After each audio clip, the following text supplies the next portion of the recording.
مباشرة الآن نتحول إلى الزميل محمد عواودة الخبير والمختص في الشأن الإسرائيلي. أبو ديار، صباح الخير. صباح الخير رياض. يا ميت مرحبا، شو أخبارك؟ كيف صحتك؟ كيف أمورك؟ إن شاء الله تمام؟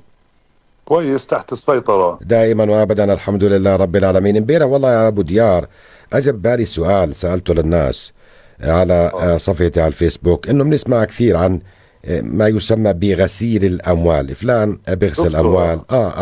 يعني السؤال يعني كيف طبيعة الغسيل؟ يعني بغسالة مثلا اوتوماتيك ولا بحوضين، ولا بنبيعهم بح؟ شو نوع مسحوق الغسيل؟ وين بنشروهم؟ على السطوح، على حبل غسيل، ولا على يجيبوا نشافة؟ انت شو وجهة نظرك بهذا الموضوع؟ والله أنا يعني الغسيل الوحيد اللي مارسته في المصاري إنه مرتي غسلت بنطلوني وكان فيه 50 شيكل. طيب. والتموا الجيران وكتلنا بعضنا وضرب أباريق وكاسات شاي. طيب. وراحت لا يعني هذا الغسيل الوحيد اللي ما بعرف. يعني غير هيك أنا غسلت 50 شيكل في حياتي. طب يعني ال50 شيكل اللي غسلتها ظلت على قيد الحياة ولا تبخرت؟ تبخرت وقعدت بيجي شهر عيان ومطروح وبشرب بعشاب وبقرأ علي شيخ لرجعت لوضع الطبيعي. وبعديها اليوم لما بدي اغسل بنطلون بطلع جيابه برا وبنفضه نفضة 2 3 وبصوره أشعة تأكد بتروح في جوا. انت بتشقلبه كمان. بلعن سلسفيله لأنه كمان 50 بروح فيها. الله يكون بالعون. طيب، شو بالنسبة لغسيل الأدمغة الموجود يعني من قبل الرئيس الأمريكي ترامب؟ كل حتة بتصريح، والصحافة العبرية حتى مش ملاحة تصريحات لترامب وتحليلات لتصريحاته، إنه بدنا نفتح مضيق هرمز، بدنا اللي هي مشروع الحرية حتى نرافق السفن نطلع من مضيق هرمز، الدولار بنزل، الذهب بيطلع، السولار. شو الموضوع؟ الإسرائيليين بيقولوا إنه الزلمة هذا بدور على مخرج ما يكلفوش كثير، وبدور على سحب المعركة من إيران لمضيق هرمز. يعني إذا كان بده يكون في حرب راح تكون فقط في مضيق هرمز وليس على إيران. وهذا نوع جديد من العقاب لإيران. اليوم الإيرانيين طلعوا بتصريح قالوا مضيق هرمز هو فارسي ولا يخضع لإدارة واحد معتوه بتصريحات عبر صفحته. هو إدارة إيرانية كاملة. وعشان نفهمك لترامب قالوا له أي حركة غلط محاولة للسيطرة بنخليها حرب على السفن. وعلى طول الحرس الثوري بعث رسالة لميناء راس الخيمة الإماراتي وقال لهم طلعوا السفن الغريبة اللي انتم معنيين تحافظوا عليها. وقال كل سفينة موجودة في ميناء راس الخيمة تتوجه باتجاه الجنوب حتى تحمي حالها. واستنفروا الجماعة. الإسرائيليين بيقولوا انه في اشي جدي بده يصير. ليش؟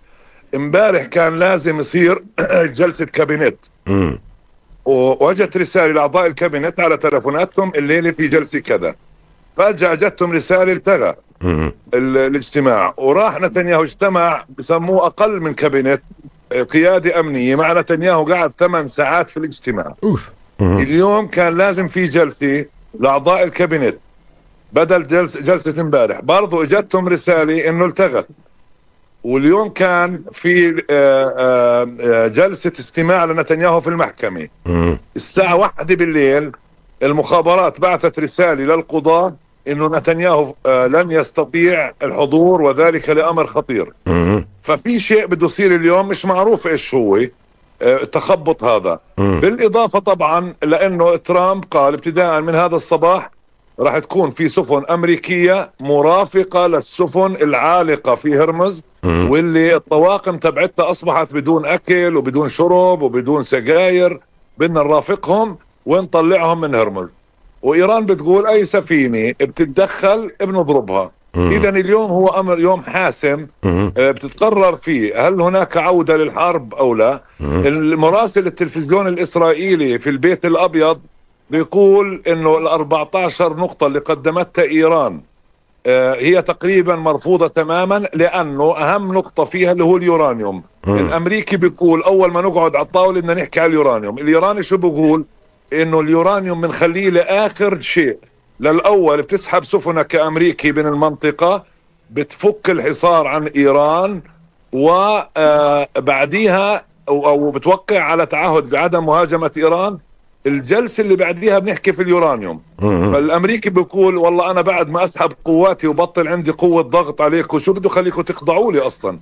فارتفضت 14 نقطة، ولذلك بيقول المراسل صوت الحرب اليوم أعلى من صوت الاتفاق مع إيران. نعم، يعني اليوم بتتضح الامور اكثر يعني ابو ديار، مع انه بتحكي لي انه موضوع جلسات الكابينت والغاء الجلسه، وهناك امل خطير لن يحضر الى المحكمه بنيامين نتنياهو الى اخره. في شيء يعني في الجو على ما يبدو، شيء كبير حسب متابعاتك ايضا وتحليلاتك.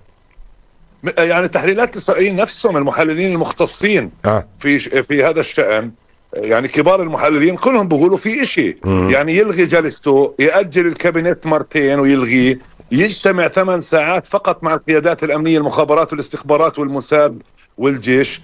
هذا دليل على انه في اشي بده يصير. فشو هالاشي اللي بده يصير؟ هل هناك هجوم كاسح على ايران وفقط اللي احنا بنشوفه في هرمز فقط يعني لابعاد الانظار عن الحدث الحقيقي، حتى الايرانيين يركزوا على هرمز؟ أنا مسموع؟ لا سامعك يا أبو ديار. أنا مسموع؟ مسموع. نعم.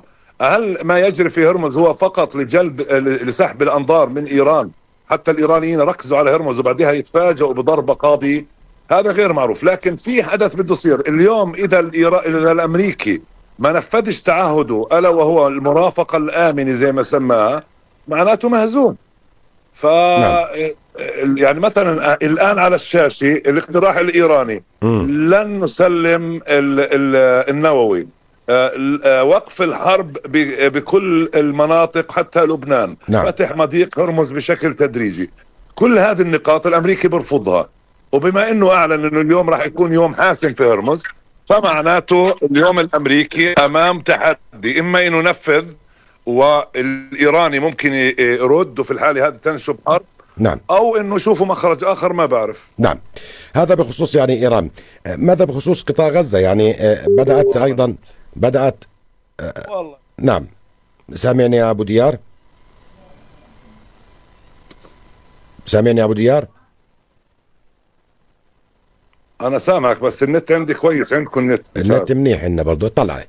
هلا بدي أسألك على قطاع غزة. بالنسبة لقطاع غزة عمالوا بيقولوا إنه عاد الملف من جديد على الطاولة على ما يبدو، البحث بنقاط إنهاء المرحلة الأولى والانتقال إلى المرحلة الثانية، وحماس تقول لن نسلم السلاح إلا بعد إتمام المرحلة الأولى، ويكون يعني تسليم السلاح بإجماع وطني، يعني بإقامة دولة فلسطينية. شو الإعلام العبري بتحدث عن موضوع غزة وميلادينوف تحديدا؟ نعم. بتعرف انه امبارح عجبني واحد كتب انه يا حماس اذا بتسلم سلاحك بتذكرينا في امنا الله يرحمها لما كانت تقول يما اعطيني الشحاطه تخافش بديش اضربك. يعني ما معروف بدك تسلم سلاحك عشان يضربوك. كمان في انا عندي قناعه خاصه من قراءتي للاحداث الاسرائيليه، والله لو حماس سلمت كل سلاحها وطلعت رافع ايديها، اسرائيل حاطه في بالها تحتل قطاع غزه. ليش انا بقول هالحكي؟ لانه لما تم الاعلان عن الهدنه احتج بن كبير وسموتريتش وكل اليمين اللي معه، فقال لهم سيكون هناك سبب كافي لاستمرار احتلال غزه وتوسعه الاحتلال، لا تخافوا. لانه ايام احتجوا واعطاهم وعد. نتنياهو وعد سموتريتش وبن كبير وعديد سليمان وكل هذول، قال لهم غزه لنا، لن تعود للفلسطينيين، لا تغلبوا حالكم.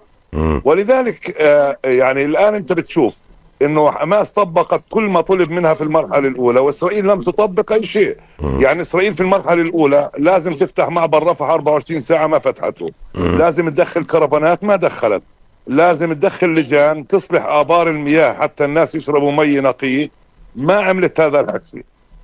لازم توقف إطلاق النار، واصلت كل يوم في قتل وفي ذبح انطلاقا من المنطقة الصفراء. لازم تنسحب من جزء من المنطقة الصفراء في الأيام هذه، بالعكس هي بتوسع فيها. اليوم حدود الخط الأصفر على شارع صلاح الدين، يعني اللي بده يجي من معبر رفح كمان شوي لما يفتح راح يمر من منطقة إسرائيلية، بطل يمر على غزة، يعني بمر على منطقة إسرائيلية كاملة تحت السيطرة الإسرائيلية من معبر رفح حتى الشمال جاي على حدودنا إحنا. حدود الضفة.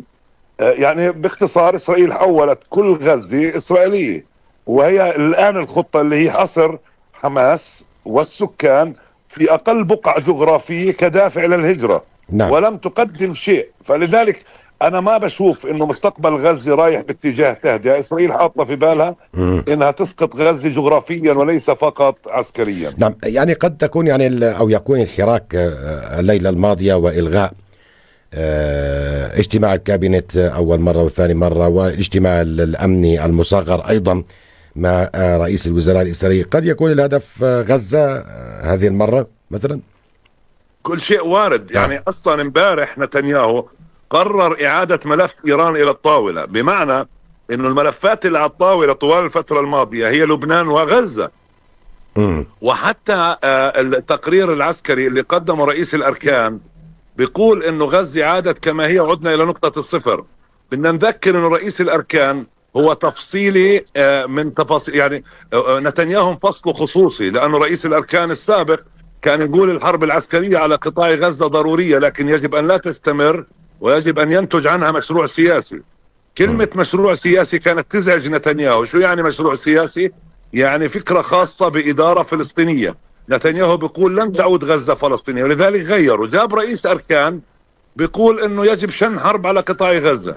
ولذلك بنيامين نتنياهو اليوم عنده الأدوات اللازمة، رئيس مخابرات موساد ورئيس أركان تابع لنتنياهو. فرح يرفع نتنياهو هذا التقرير للمجتمع ويقول مش بناء على طلبي، أنا رجعت للحرب بناء على توصيات الأجهزة الأمنية. نعم، أنا أرى بأنه غزة هي التي على الطاولة الآن، كانت امبارح واللي راح تكون الأيام القادمة. نعم. على ماذا أيضا ركز الإعلام العبري؟ على الشمال لرياض. بقول التلفزيون الإسرائيلي توقعات المخابرات بأنه في 100 عنصر من عناصر حزب الله ما زالوا موجودين في الجنوب، مع أنه إسرائيل مسحت 50 قرية عن الخارطة، لكن في 100 واحد. بيبعثوا طيارة مسيرة زي تاعة تصوير الأعراس، ما بتشوفها الأجهزة الرادار، بتصور وين في جنود، بتحدد وينهم، بترجع الإحداثيات، بيحطوها زي الويز، يعني بثبتوا الإحداثيات على طيارة ثانية ملغمة، بتطلع وبتجيبهم في بوزهم. فهذه الإحصائيات امبارح تم الإعلان عنها. إسرائيل بتواجه مشكلة في مواجهة المسيرات المصغرة أو الصغيرة، بتحاول قدر الإمكان اختراع أجهزة جديدة. جابت أولاد نشطاء في التصوير اللي بيستخدموا طائرات الأعراس والتصوير في الطبيعة. نعم. قالت لهم أعطونا طريقة. يعني حتى الآن إسرائيل تواجه مشكلة، لأنه إصابات إسرائيل في هذا الجانب كثيرة جدا بتكلفة بسيطة جدا من قبل حزب الله. وإسرائيل عشان تصدها بدها ملايين، عشان تصد طيارة حقها كم من 1000 شيكل، لا أكثر ولا أقل. هذا ما تحدثت عنه إسرائيل. مسحت 50 قرية موجودة في لبنان على الجنوب اللبناني، ومصرة على التقدم شمال الليطاني أكثر وأكثر. نعم. طب ماذا بخصوص يعني سكان المستوطنات في شمال فلسطين المحتلة؟ نحكي عن قريات شمونة والمناطق المحيطة، بقول انه يعني شبه فارغة هاي المستوطنات. جزء منهم من رؤساء البلديات حضرت مقابلات معهم. نعم. قالوا لا، يعني رجعنا بنسبة 80%. في جزء منهم بيقول أنا مش قادر أقنع حدا يجي يسكن عندي لأنه ما عنديش أمن وسلام. والأهالي ما بلتزموش بقرارات وزارة التربية والتعليم إنه ودوا أولاد كل يوم. بقول لك أنا على أساس بدي أودي إذا أنت مش حامل الجنود اللي في الميدان من مسيرة صغيرة، فكيف بدي أحمي أولادي؟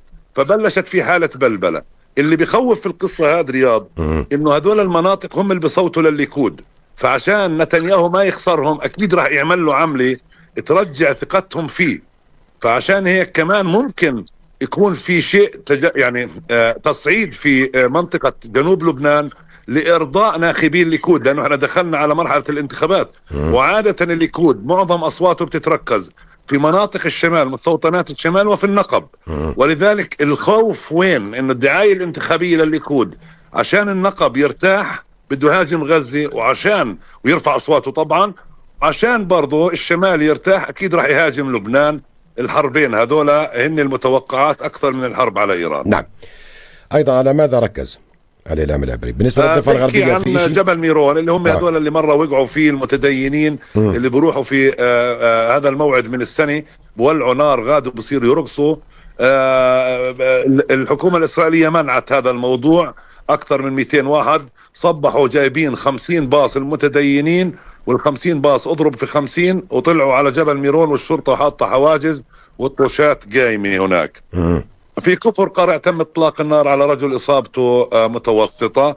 امبارح عند الزرازير مأساة، 3 امهات فلسطينيات من الداخل قتلنا في حادث سير. نعم. دافيد زيني رئيس المخابرات منذ ان تولى قبل قليل كشفوا النقاب، لم يعين او منع التعيينات او الترقيات في المخابرات. نعم. والاهم من هذا انه بيعين شيء اسمه قائم باعمال يعني مؤقت، ومن ضمنهم فرقة غزة في المخابرات حتى الان فارغة ما فيها مسؤول يكون موجود هناك ويعطي توصيات.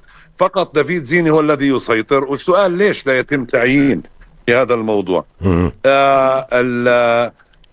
آسف اللي هو عضو الحزب الجديد صاحب يشار بيقول بأنه أنا مصر على أنه يكون منصور عباس جزء من الحكومة، ومشيع علون بيقول يجب أن يكون منصور عباس جزء ووزير في الحكومة القادمة حتى نقدر نواجه العالم بأنه إحنا دولة مش دولة خراب، إحنا عدنا إلى اليمين وبطلنا نعترف حتى الواحد في أخوه. فقال يجب أن يكون العرب جزءا من الحكومة القادمة، وإلا فإن إسرائيل ستصبح دولة أبارتايد في نظر العالم ولن يعترف بنا أحد في المستقبل. كمان انتشار فيروس جديد في الأرجنتين، إسرائيل مستنفرة وبتطالب بالأرجنتين أن تعطيها توضيح عنه بيشبه الكورونا، وتسبب بوفاة 3 أشخاص حتى الآن. يعني هذا الأخبار صديقي. أشكرك شكرا جزيلا. يسعد صباحك زميل محمد عواودة الخبير والمختص في الشأن الإسرائيلي. أطلعنا على أبرز ما جاء في الإعلام العبري.